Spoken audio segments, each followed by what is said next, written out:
B. Me, 29 years old, working as a property manager for residential units. Manage about 40 properties for various landlords across the city downtown. Been doing this for 6 years and know the rental market pretty well. Most landlords just want reliable tenants who pay on time, regardless of anything. Get contacted by a new client named Vivian, who just inherited a building. It is a 12-unit apartment complex in a decent neighborhood near downtown. She wants me to manage it and fill the vacancies for her starting immediately. Set up a meeting to discuss terms and go over the property details. Meet Vivian, and she is 32 years old working in nonprofit sector somewhere. She seems intelligent and has clear ideas about what she wants from property. Says she inherited the building from her aunt, who passed away recently sadly. Wants to turn it into something special and meaningful for the community here. She tells me she wants to create a safe space for women only. No male tenants allowed in the building at all under any circumstances whatsoever. Says she has been reading about women-only housing and thinks it is important. Wants to provide a place where women can live without male presence or energy. Tell her that is actually illegal under fair housing laws we have to follow. Cannot discriminate based on sex when it comes to renting properties to people. She says she looked into it and there are exemptions for certain situations. Says religious organizations and senior housing can have restrictions. So, why not this? Explain. Those are very specific exemptions and do not apply to general rental properties. She says she will find a way around it, legally maybe market it differently. Asks if I will help her make this vision happen or if she needs another manager. I need the commission, so I agree, but warn her this might not work out well. We start marketing the building as women-focused community living space carefully. Cannot explicitly say no men, but we heavily imply it in all the advertising. Use language like safe space for women and female-centered community and sisterhood. The listings get a lot of attention online from women interested in concept. Problem is, the building is in a neighborhood with more demand from young professionals, most of whom are men working in tech and finance nearby who need housing. The few women who inquire about it think the rent is too high for what we offer. Vivian refuses to lower rent, saying women deserve quality housing and should pay for it. First month goes by and we get maybe 10 inquiries total from potential tenants. 5 are from men who I have to carefully discourage without explicitly discriminating. The other 5 are women who either cannot afford it or decide against it after touring. Vivian is frustrated but says we just need to market it better to right audience. Second month, and we expand marketing to women's groups and feminist organizations online. Get some interest, but same problem, most cannot afford the rent she is charging. Suggests lowering rent to match market rate, but she refuses to budge on price. Says if we lower it, we are saying women do not deserve nice things and quality. Couple women do apply and pass background checks and income requirements finally. Vivian is thrilled and says this is proof that the concept works if we are patient. But 2 tenants in a 12-unit building is not sustainable at all for her. She is barely covering the mortgage and property costs with that little income coming in. Month 3, and one of the tenants moves out saying the building feels empty and creepy. She was the only person on her floor and did not feel safe being so isolated. Now we are down to 1 tenant and 11 empty units sitting there making no money. Vivian is panicking about the mortgage payments and asks what we can do differently. Suggest we open it up to male tenants to fill units faster and start generating income. She absolutely refuses and says that defeats the entire purpose of what she created. Says she would rather lose money than compromise her vision for women's space. I try to explain she will lose the building entirely if she cannot pay mortgage. Get a few more inquiries from women, but they keep falling through for same reasons. Either cannot afford the rent or do not want to live in mostly empty building. One woman is interested but has a boyfriend and asks if he can move in too. Vivian says absolutely not, and the woman withdraws her application immediately after. Month 5, and we still only have 1 tenant, and she gives notice she is leaving too. Says she found a cheaper place and does not like being the only person here. Vivian begs her to stay and offers to lower her rent specifically as incentive. Tenant says no because it is weird and uncomfortable being alone in empty building. Now the building is completely empty and has been for a month with no prospects. Vivian is behind on mortgage payments and getting notices from her lender about it. She is dipping into her savings to cover costs and bleeding money every month. I tell her again, we need to open this up to everyone, or she will lose everything. She finally agrees to allow male tenants, but says she will be very selective, wants to screen them heavily, and only accept the ones who seem safe and respectful. I tell her that is still discriminatory, and we need to treat all applicants equally. She says fine, just get people in here so she can stop losing money on this. Start marketing the building normally to everyone without the women-only angle now. Immediately get flooded with inquiries, mostly from young professional men in area. They love the location, and the units are nice. Just been sitting empty this whole time. Vivian seems depressed watching me show the units to men, but knows she has no choice. We get 8 applications in 2 weeks, which is more than we got in 6 months combined. All are qualified tenants with good credit and stable income and references.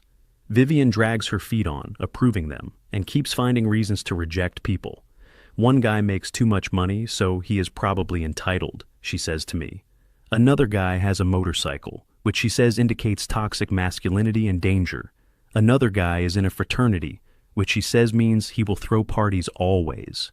I tell her these are not legitimate reasons to deny applications, and we could get sued.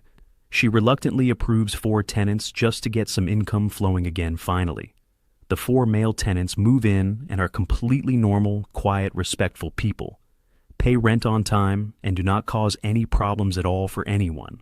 Vivian barely speaks to them and avoids being at the property when they are around. She tells me she feels like she failed women by allowing men into the space. Few months later, and we have 6 units filled now, all with male tenants still. The building is doing much better financially, and she is covering costs now at least. But she is miserable and posts on social media about how hard it is maintaining vision. Her friends comment, telling her she sold out and betrayed women for money basically. She keeps trying to find female tenants to balance it out, but same problem as before. Women who inquire either cannot afford it or do not want to live with mostly men. One woman specifically says she does not want to be the only woman in building with men. Vivian sees the irony, but does not acknowledge it out loud to me at all. Year after she inherited the building, and it is now 10 out of 12 units filled. All tenants are men, except for 0 women, because none have applied recently at all. Vivian has started the process of selling the building because she cannot handle it. Says she cannot be a landlord for men. It goes against everything she believes in. I ask her what she learned from this experience over the past year here. She says the system is rigged against women, and that is why this did not work. Says if women had equal pay, they could afford her units, and this would have succeeded. I point out she refused to lower rent to market rate, which was the actual problem. She says lowering rent would have been admitting defeat and accepting less than value. I say, but the unit sat empty for 6 months, which was worse than lowering rent. She does not have a response to that and just looks defeated and tired now. She sells the building at a loss because she put no money into maintaining it properly. Was so focused on her vision, she neglected basic repairs and upkeep of property. The new owner is a man who immediately fills the remaining 2 units within weeks. Vivian posts about how a man swooped in and took her dream from her basically. Her friends rally around her online saying landlords are evil anyway, and she is better off. Say property ownership is rooted in oppression, and she should not feel bad about failing. She eats this up and reframes the whole thing as her rejecting capitalism, not failing.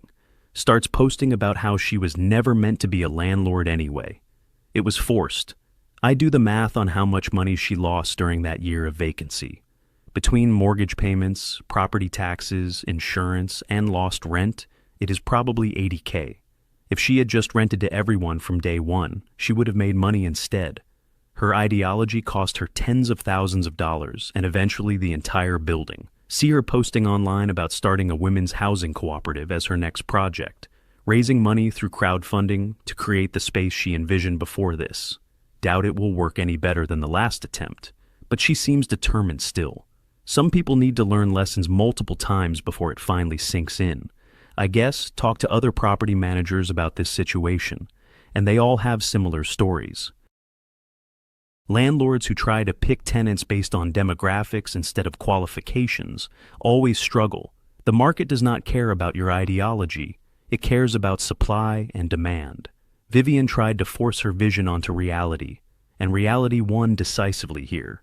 The male tenants who live there now have no idea about any of this history. They just know they got a good apartment in a great location for decent price. They pay rent on time and take care of the place better than Vivian expected. Turns out men are not the problem tenants she thought they would be at all. One of them actually became friends with the new owner and helps with minor repairs. Another one organized a building cleanup day where everyone helped improve common areas. These are the terrible male tenants Vivian was so afraid of having in her space. Meanwhile, she lost everything because she refused to rent to them for a year. Think about how ideology can blind people to practical reality and basic economics. Vivian had an asset that could generate income and security for her future. Instead, she let it sit empty for 6 months and then sold at a loss, all because she could not accept that excluding half the population was bad business. She genuinely believed she was creating something important and meaningful for women everywhere. But what she actually created was a financial disaster that hurt only herself.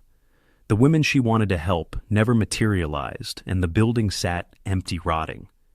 Her vision was not based on market reality. It was based on what she wished was true. Fair housing laws exist for good reasons, and she tried to work around them. The market punished her for it by refusing to fill her discriminatory building. She could not attract enough women who met her criteria and could afford the rent. Turns out limiting your tenant pool by 50% is not a smart business move. Watching her lose that building was honestly painful because it was so avoidable. She had multiple chances to change course and salvage the situation earlier. Every time I suggested opening to male tenants, she refused on principle alone. Her principles cost her everything, and she still does not take responsibility for it. She frames it as the system failing her, when really she failed herself completely. The system actually worked exactly as intended, by not allowing discrimination to succeed. She just does not want to admit that her ideology was not compatible with reality. Easier to blame society than admit you made bad decisions based on bias and fear. Year later, and I still manage properties, but will never take another client like that. Landlords who want to discriminate in any way are bad business and not worth commission. Does not matter if it is against men or women or any group, the market will punish it. Housing is about matching qualified tenants with available units, nothing more complicated. Vivian is still online talking about how landlords are exploiting people and housing should be free. The irony of her saying this after losing a building because she could not find tenants is lost. She learned nothing from the experience and doubled down on her ideology even harder. Some people would rather be right in their beliefs than successful in reality, I guess. The building she sold is now thriving under new ownership, making good money for owner. All 12 units stay filled with a mix of male and female tenants who get along fine. No drama, no problems. Just people living in apartments and paying rent like normal. Turns out when you do not discriminate and just rent to qualified people, it works great. Sometimes feminist ideology creates problems that do not exist, and then blames men for them. Vivian created a women-only space that no women wanted or could afford to live in, then blamed men in society when it failed, instead of her bad planning and discrimination. If she had treated all applicants equally from the start, she would still own that building. The best part is, she thinks she took some kind of moral stand by refusing male tenants. Like she was resisting patriarchy by letting her building sit empty, losing money daily. But really, she just hurt herself financially while accomplishing nothing for women at all. The male tenants who live there now are perfectly fine, and the building is doing great. Sometimes being demolished financially is the only way some people learn that ideology cannot pay bills. Vivian learned the hard way that the market does not care about your political beliefs. It cares about supply and demand and whether you can provide what people actually want. She could not, and she paid the price for her discrimination with tens of thousands lost.